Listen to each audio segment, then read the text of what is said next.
Ils sillonnent nos rues à moto ou à vélo, sac au dos, smartphone à la main, dans les embouteillages, sous le soleil comme sous la pluie. Les services de livraison connaissent une croissance fulgurante dans nos villes, transformant nos habitudes de consommation et notre rapport au temps. Mais derrière la commodité du livré en 10 minutes, une réalité beaucoup moins confortable. Pour mieux comprendre cette réalité, notre équipe a suivi un homme endurant, livreur depuis bientôt 10 ans, au cœur de son quotidien. J'ai commencé l'année 2016 et les services de livraison, comment ça se passe? Et en réalité, vous avez les clients de l'autre côté, vous avez les prestataires, c'est-à-dire les services, c'est-à-dire ceux qui préparent les restaurants, les services qui font de commandes là. Donc nous, les livreurs, nous allons récupérer, c'est-à-dire on nous contacte pour que nous allons récupérer la commande, pour transmettre ça juste à l'intéressé qui a eu la chance de commander le service. Et puis on le livre, dès la livraison, on récupère les sous. Non, ce n'est pas facile. Avec les clients, on a vraiment toutes les difficultés du monde. Mais on met un peu la patience, on essaye de... Parce que parfois, il arrive des moments où des gens n'arrivent pas à indiquer un peu le lieu où eux-mêmes ils sont. Je prends un exemple, quelqu'un qui a débarqué dans Cotonou et qui a envie de commander par exemple un plat d'attiéké dans un restaurant qu'il a entendu parler et puis il dit bon, hey, s'il te plaît, je veux que tu m'apportes tel plat dans telle zone. Mais il n'arrive pas à indiquer correctement là où il se trouve. Donc c'est à toi, le livreur, d'essayer de chercher, d'aller vers quelqu'un, non, de demander un peu pour qu'ils arrivent à t'orienter, pour que tu puisses aller vers le client. Mais là, c'est du temps que tu perds.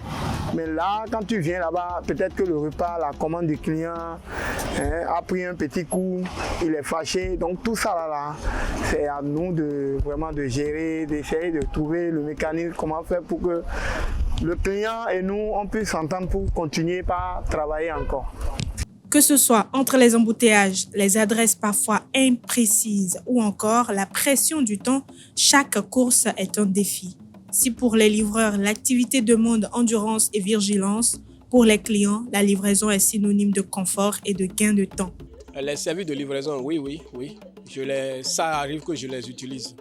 Pas tout le temps, mais je préfère ça quand même. Des anecdotes par rapport aux services de livraison. En tout cas, je commande, ça vient et moi, ça m'aide beaucoup parce que ça m'évite les déplacements avec tous les risques que ça comporte à Cotonou, Calavi aujourd'hui. Et c'est vrai qu'il y a un jour, j'avais commandé un drone. C'est un drone que j'ai commandé et puis ça devait... On ne m'a pas trop expliqué parce qu'un drone, ça se connecte avec un appli sur un portable. Je n'avais pas le portable adéquat et puis il a fallu que la personne fasse demi-tour avec l'appareil et ce fut la seule fois qu'il y a eu un truc un peu bizarre là. Sinon à chaque fois je commande, ça vient, et je vérifie, je paye et puis ça repart. Je reste chez moi et puis je règle le problème. Bon, pas vraiment. Bon, de temps en temps je le fais parce que si je n'ai pas le temps de me déplacer pour pouvoir récupérer mon truc, tout et tout, donc je suis obligé de les faire déplacer pour pouvoir me livrer le truc. En première option, on peut dire que c'est un bon moyen. On peut dire ça parce que ça nous arrange tous. Parce que c'est pas parce que moi je n'ai pas le temps et qu'ils ont la possibilité de m'envoyer, je ne vais pas dire donc je dois forcément trouver le temps pour aller prendre. Mais en deux, on peut dire que ce n'est pas aussi bon. Parce qu'on ne sait pas vraiment ce qui peut se passer avec ce qu'on a commandé. Parce que tu peux commander, on peut t'amener en mettant des trucs dedans, tout et tout, mais quand ils vont te livrer ça, personne ne saura la personne qui t'a livré ça. On ne peut pas savoir, donc on ne peut réellement savoir ce qu'ils ont mis dedans. Donc on peut prendre le truc et faire un truc avec, et puis ça va donner des effets après, des sujets négatifs que nous-mêmes...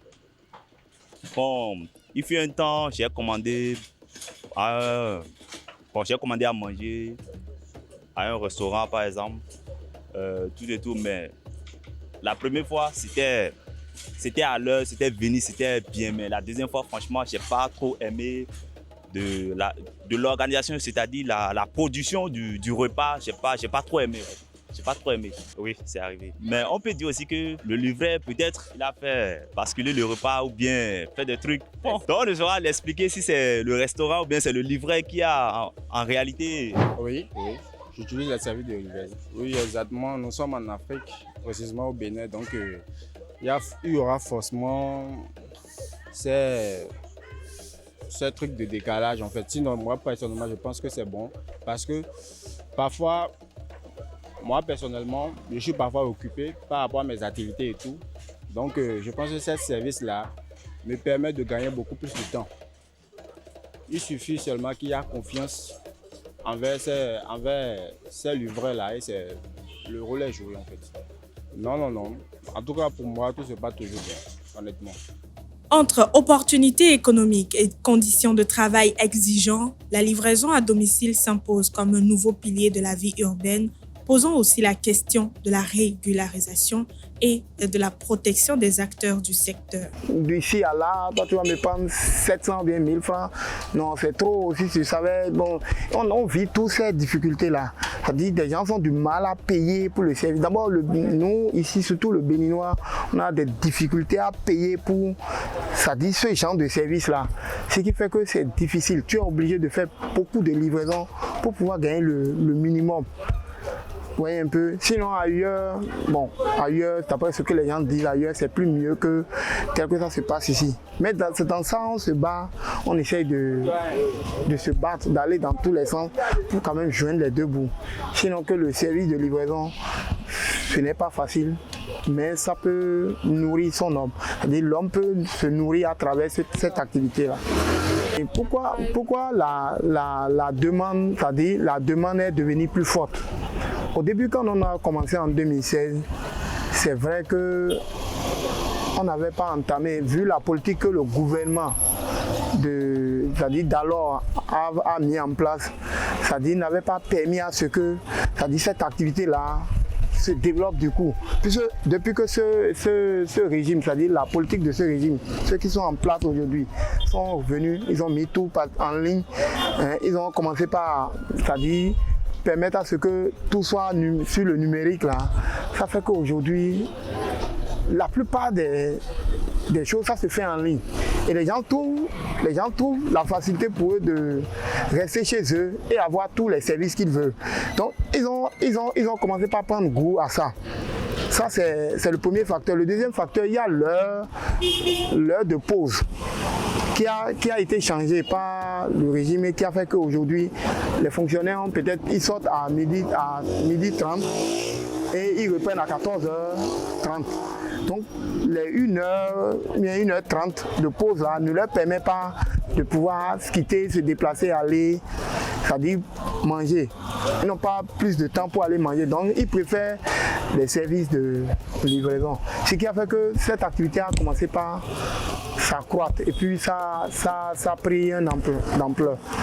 Oui, c'est-à-dire, moi, le message que j'ai apporté à l'endroit, par exemple, de tous ceux qui aimeraient s'engager dans les services de livraison, c'est la patience, c'est d'être beaucoup patient et c'est d'être endurant. C'est d'être endurant parce que ce n'est pas un truc facile. Ce n'est pas un truc facile parce que les risques sont élevés. Les risques sont tellement élevés. Donc quand tu ne mets pas la patience, tu ne mets pas un peu de l'eau dans ton verre par moment, hein, tu vas passer à côté. Et puis encore, il faut que déjà chez toi à la maison, tu quittes la maison, c'est-à-dire la tête sur tes épaules. Il faut qu'en quittant la maison, tu n'aies pas un souci. Il faut que tout se passe bien, sinon tu ne pourras pas. Parce qu'il y a trop de difficultés dans ce domaine. Un jour, ce qui m'a poussé parfois à donner ça comme conseil aux gens, c'est qu'un jour, j'ai quitté la maison, j'avais une petite discussion avec ma femme. Nous ne sommes pas compris, donc j'ai gardé ça sur moi. Donc plus je suis en train de conduire, mais mes idées ne sont pas là.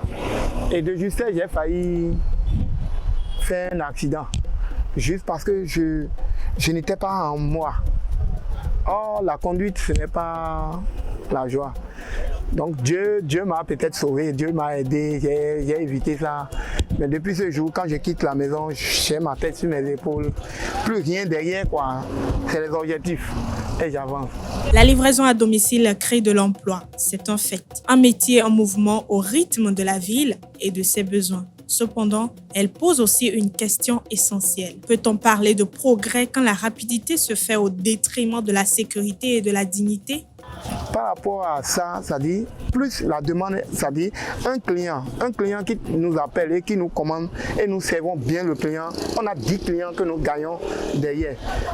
Donc ça ne manque pas. Pourvu que vous mettez du sérieux dans ce que vous êtes en train de faire et puis vous serez récompensé, quoi. Non, il faut même plus, ça va monter davantage. Ça va prendre encore une ampleur, c'est-à-dire on ne pourra même plus contrôler, ça vient. Puisque nous, quand on avait commencé, on pouvait compter 1, 2, 3 services.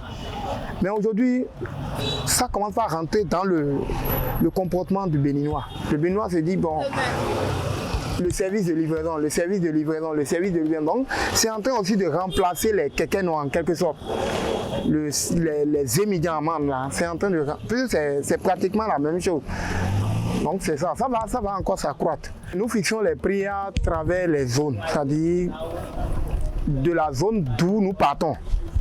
On fixe le prix de la zone d'où nous partons. Si je dois quitter ici présentement et au niveau de la direction générale d'MTN, je dois quitter ici pour Saint-Michel. Donc je suis pratiquement à 700. Je suis à 700 pour l'aller. Donc quand je mets les deux, c'est-à-dire si je dois faire l'aller-retour, je serai à 1200. Donc 700 fois 2. Mais si je dois faire juste l'aller, je fais 700. Donc ça dépend de la zone. Il y a des zones où nous prenons 1200. Par exemple, Calavi, on ne peut pas prendre Calavi 1200 et prendre, à Kogbato et Erevan là, quitter ici pour Erevan là et prendre aussi le même prix. Donc c'est en fonction de la zone que nous fixons le tarif. Dans nos villes, les livreurs accélèrent le quotidien des autres, souvent en ralentissant leur propre avenir. Un secteur en pleine expansion, mais encore en quête de règles claires et humaines.